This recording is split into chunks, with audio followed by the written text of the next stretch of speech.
Hey y'all, it's Leslie here from Introvert Inspired, and today I have a quick whip and chat as well as a post review of this beautiful Cauldron of Mer by Ivy Dolamore. Stick around, let's check it out. So here we are finishing up the last 3 squares of my Drills and Chills choice by Ivy Dolamore and DAC, Diamond Art Club. This is called Cauldron of Mer. It has been an enjoyable piece to work on for sure. As I go through this, I sort of just run my finger over different parts of the piece, and if I feel any drills that are sort of not quite down as far as they could be, I try to pop them in and make sure they get there. Sometimes I will roll the most recent square that I've worked on, but it doesn't always catch them all. So sometimes the best tool is just my fingers to be able to feel which ones might be the tiniest bit out of whack. So anyway, I do a lot of portraits of witches and such, and there's something about when I did Galaxy Girl, there's just something about their face, working on their eyes and their face, that really brings the painting to life for me. And so I found in that one of my biggest earliest pieces that was a full size. I found that waiting until the end to do her face just made me happy. It felt like that's when the piece really comes to life. I do love when I get more and more of it finished and completed and it comes to life little by little throughout my work, but there's something just really satisfying about getting to the point where her face is being done. So that's what I have started doing I did it with Punctured, and I am doing it with this one as well. And on this one, I left the cat as part of that end section of wanting to do that toward the end. So I just finished the cat last night. I have 3 more squares. My goal is to finish this by the end of September, so I'm almost there. This will just take another day or 2 to finish these last 3 squares. By Saturday for sure, I will finish this up, and then I will do a post review on it. But I'll just say overall, it's been enjoyable for sure. Spoiler alert. It's not that hard to predict that with Diamond Art Club pieces. I don't know how many of you have a light pad that you use, but this light pad, I think many of them, this is pretty common. It has a cool setting, a warm setting, and an in-between setting. A lot of times during the daytime, I'll work on the in-between setting. I've started playing around a little bit though with the warm setting, just because at night, I don't know if y'all know, my background is in psychology. And so a lot of those random facts that I learned in college and grad school sort of swim around in my head. And one thing I know about light is that it affects the pineal gland or pineal gland, however you want to say it. And blue light, or the light that is really cool in temperature of tone, can really stimulate that pineal gland, and it can make you more awake for longer than you want to be. So I try, if it's past like 3 or 4 in the afternoon, I tend to use the warm setting, which is just the setting with the least amount of blue light in it. And it is the setting that will sort of disrupt your sleep the least. I also have read that the blue light is the most damaging on your eyes. And now that I'm aging, I mean, I guess we're always aging, but now that I'm a woman of a certain age, I am more and more concerned about just preserving my senses and making sure that I can stay as healthy and sharp for as long as possible. And so there's a little bit of that going on for me as well. So I've just been playing around with the temperature of the light that I use from the light pad. I also do an overhead light here, and I also have some crafting glasses that I use sometimes, but generally what I prefer is just overhead light plus the light pad light plus my regular glasses. You can always hear my dog making a little snort here and there. She just did again. Y'all, I have been listening to I don't know, we've talked about this before. I'm a true crime junkie a little bit. And so and I drive a lot for work. And so the latest thing that I've been listening to as a podcast is called Sea of Lies. And I've been pretty fascinated by it. So that anytime you have an recommendation for either a true crime show or a true crime podcast, please feel free to leave that in the comment section of any video that you ever watch of mine, even if it's not a whip and chat, because I am always looking. Sometimes it feels like okay, that's it. I have finished the internet when it comes to true crime shows. There's absolutely nothing left that I'm not aware of and haven't seen. So anytime there's something that someone can tell me about that is new to me, I just really appreciate it. So feel free to share that. Anyway, that's what I've been listening to as a podcast. And then last night I turned on while I was doing my diamond painting, I found a show. I don't remember what it's called. It's from last year, I think. It's called Love. It was something about love and crime. I'm not going to be able to remember what it's called. But if you want to know and you really want me to look it up, just let me know and I will. But anyway, it's pretty good, and it is based on cases that I have not already heard all about. Sometimes when I watch those true crime shows, they rehash. Like there was one on Dateline recently that was a rehash of the Idaho college kid murders, the 4 or 5 college kids that were murdered in Idaho.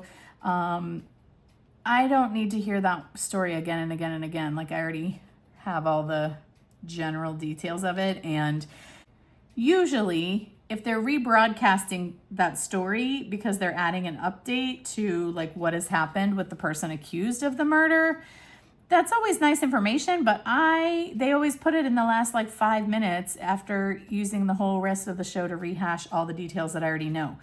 So generally those are not the most satisfying shows for me to watch. So that one was a recent example of one that just is a rehash. And anyway, when I found this one called Love, maybe, I don't remember if it's called Love Kills or Love, I don't know. But it is new to me cases that I haven't heard of before. So that has been enjoyable as well. That's what I will probably turn on in a moment here. Have y'all been doing drills and chills? If so, what piece are you doing? Feel free to share anything about it that you'd like.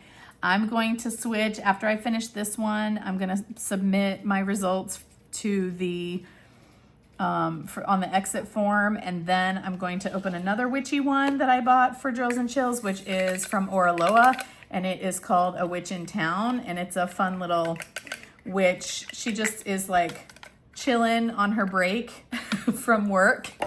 She's chilling on a electrical pole in the middle of an urban setting in the middle of a city with all the electrical wires behind her stuff. She's just on her cell phone taking a break from work, it looks like. So that one looks fun and it's real colorful, which I always love. So I'm going to work on that one next, I think. How do y'all decide what colors you work on when you're doing a square? I picked the ones down here that were the A color. Just, I think sometimes what I do, if there is normally here's what I do. I'll look for whatever is most prominent and what shows up the easiest. The 310s are this black background with the white dot in the middle. Those I'll probably do next right now. But I also sometimes will start at the bottom or the side here if there's a particular color that also seems to stand out to me. So for whatever reason, those A's were standing out, and then I try to not leave any out. But inevitably, do y'all do this too? Inevitably, I'll work on all the A's, I'll put the A's away, and then as I'm working on these other, colors, the V or the 8 or whatever it is, as I work on those, inevitably there is always another A or 2 that shows up. And then I have to just get that back out again eventually. But the way I will attack this is now I will do the black 310s. just because those are jumping out at me the most. I try to do the ones with the big, like after the 310s, I'll probably do V's because that's right here. And then I like to do the ones that have the most squares in any given section. I like to do those first and then go to smaller and smaller areas of color. Plus, I also really like the ones that I have been working with less frequently than what is here. So these darker colors are all really common throughout the rest of the piece, and the pinks and the really light purple, well, the light purple was pretty common too, but like her face, the colors of her face, and the pinks and the purples in her hair and the blues have not been quite so prominent. So I will also probably leave those for last. I am a leave the best for last person generally. So that's what I find to be the most satisfying. So that's generally how I attack any given section of work on a diamond painting that I'm going to do. I'm all over the place when it comes to a strategy as far as where I work first. I like to place my drills sideways like this in lines that go sideways. I will probably leave my canvas oriented like this. And after I do these horizontally, then I probably will just go back and do these vertically as well. Sometimes though, because I prefer to do horizontal lines with my multi-placer, sometimes if I want and if there's a ton of them, I might turn the canvas around and work on everything horizontally. But this will probably stay in this orientation, and I'll probably just do the ones the way I want to first, and then I'll just come over here and deal with doing this vertically as well. Really, it's just these 2 or 3 sections here, and then these will be horizontal again, mostly. So that's how I do it. I'd love to know how you do it. Leave me a comment telling me about the way you prefer to put your drills down, in what order, how you pick what color you are gonna do next in any given space. I'd love to hear about all that and any true crime that stories, either podcasts or shows that you've been enjoying lately. And also what you're working on for Drills and Chills and how it's going. And if you've done Drills and Chills before, this is the first time. I only found diamond painting a couple months ago. It is September 2025 right now. I found diamond painting in like May or June of 2025. So this is all pretty new to me. So this is my first Drills and Chills, and I'm enjoying it a lot. I have a friend at work who also does diamond painting. She's actually one of the ways that I first heard about it. And so she and I get to talk about it and bond over our progress along the way. So I'd love more people in my community who want to do that in the universe of the internet. So feel free to share with me, and feel free to like, subscribe, do all the things, share a comment. I'm so glad we got to hang out today. I have finished this baby, and let's check it out. Okay, so overall, I really enjoyed this piece quite a bit. It was 56 centimeters by 74 centimeters.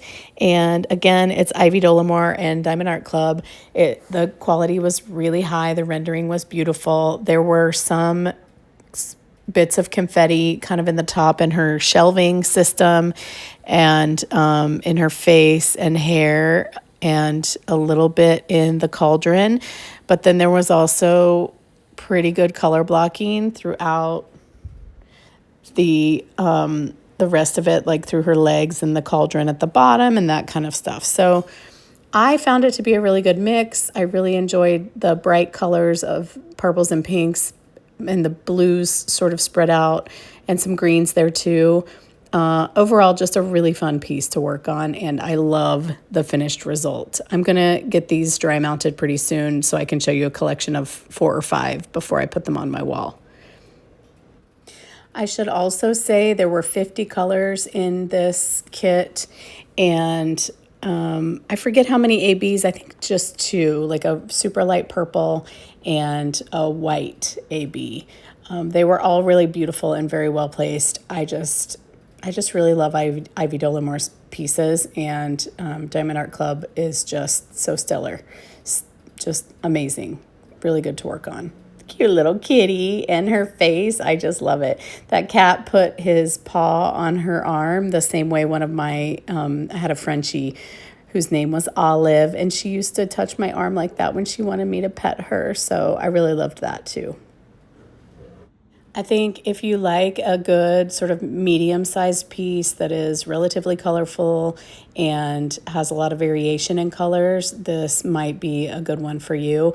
I did this one as my official Drills and Chills entry for the grand prize, but I'm going to do another witch again soon as well. That'll be my next one. I tried the freezer trick for some staticky drills. So when I get the next one up, I will do a video on how well the freezer trick worked for the staticky drills. And that's what I have for today. It's been fun hanging out today. I'll see you next time. Bye.